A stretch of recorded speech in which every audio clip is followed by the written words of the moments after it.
So this is the most recent update of Hurricane Dorian, which is now at 110 miles per hour. The updated forecast notes here have it getting all the way up to 130 and 140 miles per hour. It's going to be pretty devastating. I would definitely prepare now. Here are the most likely arrival time of tropical storm force winds. I also got a couple more charts that I'm going to show to you guys. So it looks like Sunday 8 p.m. to Monday 8 a.m. is going to be the strongest tropical storm force winds.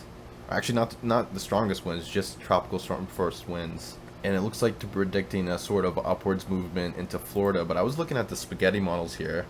There's definitely a bit more of a divergence than there was last night. It looks like a lot of models are saying that it's going to go straight through Florida now, which wasn't really happening yesterday. And a lot of them are saying it's going to go up Florida. And a lot of them are saying it's going to like barely touch into Florida, and then it's just going to ride along the East Coast all the way up the Carolinas, which is kind of, that is pretty terrifying, because that would be the most devastating if it just rode the coast up, because it wouldn't really weaken. It would just cause max, it would just hit as many people as possible, basically, in that case.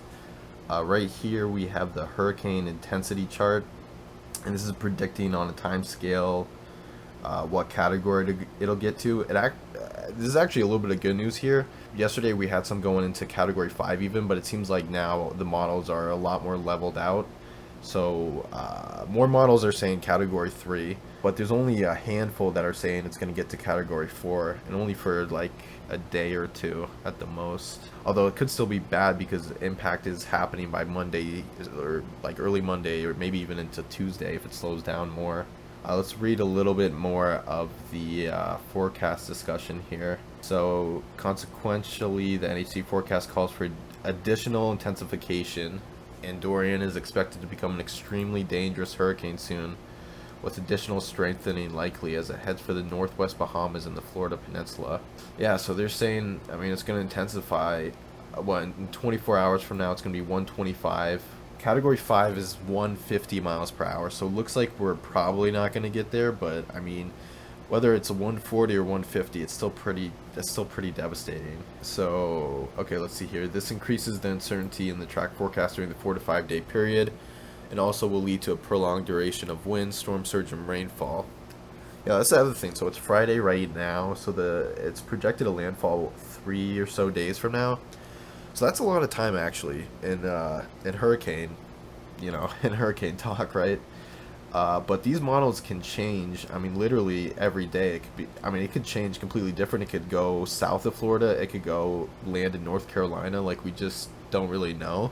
That's why, it's so fascinating to be checking out, like, NHC. They have all these updates and tropical tidbits and stuff, because 3 days out, anything can, within 24 hours, a lot can change, honestly. So, even this recent forecast update can completely change. And it looks like they're projecting that's actually going to get worse over time. So that's the one thing that seems consistent, is that the storm's going to intensify, which is not good news for anyone on the southeast coast. And so life-threatening storm surge and devastating hurricane force winds are likely. Yeah, that's the other thing. So there's going to be, it seems like it's going to be most dangerous for people on the coast, because there's way more potential for storm surge, even if you're not going to have a direct hit. And then, of course, winds can be deadly as well, especially if we're talking 130, 140 miles per hour. I mean, the good thing is, like, once it makes impact, it'll slow down tremendously, but I think, yeah, they're still predicting it to be a hurricane even inland, right? 75 miles per hour. It's still going to be a hurricane over Florida, which is pretty scary. So let's see here. Life-threatening storm surge and devastating hurricane force winds are likely along portions of the Florida East Coast by early next week. A prolonged period of storm surge, high winds, and rainfall is likely in portions of Florida into next week. Oh yeah, that's the other thing. I saw someone was doing updates about gas shortages in Florida, and I guess like West Palm Beach, like 44% of the gas stations as of yesterday, like, didn't even have gas. I'm like, that's crazy, man. Like, to be, 4 days out, and like there's already like gas stations running out of gas, like all the water's already bought up at places. It's like, wow. I mean, this is good to do, to be prepared, but it's just, a couple days away. We don't even know where it's going to land really, you know, anything could change, right? And just to see like a almost apocalyptic type scenario going on in Florida is like already just people preparing for it. It's a little bit eerie to see happen. Um, you know, I don't believe there's any state emergencies or evacuations set yet, as the storm could change. But I mean, there might be, as the time by the time this video goes out, there might already be like you know, evacuation warnings and stuff. You know, I have no idea. I would like check, you know, with your local, you know, your local stations and whatnot. So heavy rains are expected over portions of the Bahamas, Florida, and elsewhere in the southeastern United States this weekend into the middle of next week.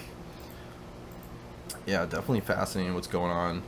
Definitely going to be tracking this storm and be making you know, more videos on this as it intensifies. And yeah, anyways, if you like this video, you want more updates on this storm, be sure to subscribe and leave a like for this video. Thanks for watching. Bye.